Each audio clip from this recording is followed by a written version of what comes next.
রানু পাখি ও মিনু পাখি দুই বোন ছিল। রানু পাখি খুব গরিব ছিল, কিন্তু মিনু পাখির বিয়ে এক ধনী ব্যক্তির সাথে হয়ে যায়। মিনু পাখি তার গরিব বোনের সাথে দেখা করতে আসে আর তার অনেক মজা উড়ায়। এই ডাল তো আমার বাড়ির চাকররা খায়, তুমি আমার জন্য অন্য খাবার নিয়ে এসো। মিনু পাখি, তুমি তো জানোই আমি অনেক গরিব, এছাড়া আমার কাছে আর কিছুই নেই তোমাকে দেওয়ার জন্য। এর থেকে তো ভালো হতো আমি তোমার সাথে দেখাই না করতে আসতাম।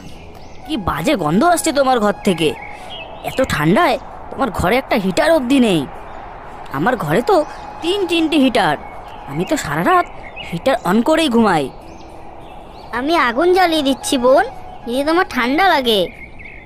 না বাবা না, আগুন জ্বালিও না, আগুনের ধোঁয়ায় আমার গায়ের রং নষ্ট হয়ে যাবে। আমি বরং আমার ঘরেই ফিরে যাই। এই বলে রানু পাখির বোন মিনু পাখি তার ঘরে চলে যায়।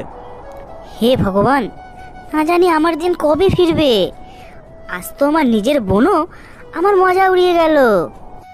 এরপর রানু পাখি জঙ্গলে কাঠ কাটতে যায়। ও কুড়াল নিয়ে একটি গাছ কাটছিল। ঠিক তখনই গাছের ফকর থেকে একটি থলি পাইছে।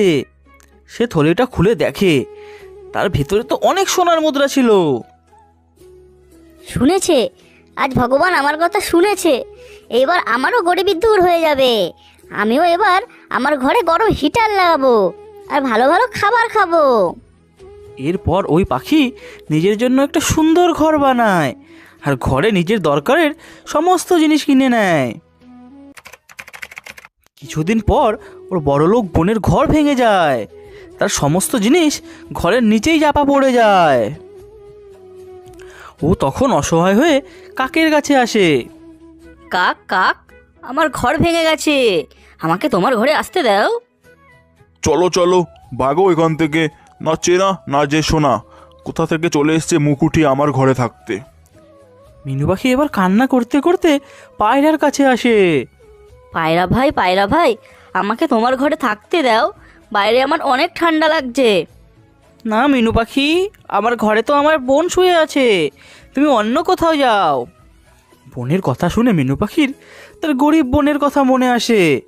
এরপর মিনু পাখি তার গরিব বোনের কাছে আসে। সেখানে একটি বড় ঘর দেখে মিনু পাখি হয়রান হয়ে যায়। মনে হয় এই ঘর অন্য কাউর, আমার বোনের ঘর তো অনেক ছোট ছিল, ও তো অনেক গরিব ছিল। তখনই তার বোনও সেখানে চলে আসে। হয়রান কেন হচ্ছ বোন? চলে আসো বোন ঘরের ভেতরে, এই ঘর আমারই। তোমার অহংকারের জন্য যে তোমার থেকে সব কিছু ছিনিয়ে নিয়েছে, তিনিই আমাকে সমস্ত কিছু দিয়েছে। এরপর থেকে মিনু পাখি তার বোনের ঘরেই থাকতে লাগলো, আর কখনো সে অহংকার করতো না।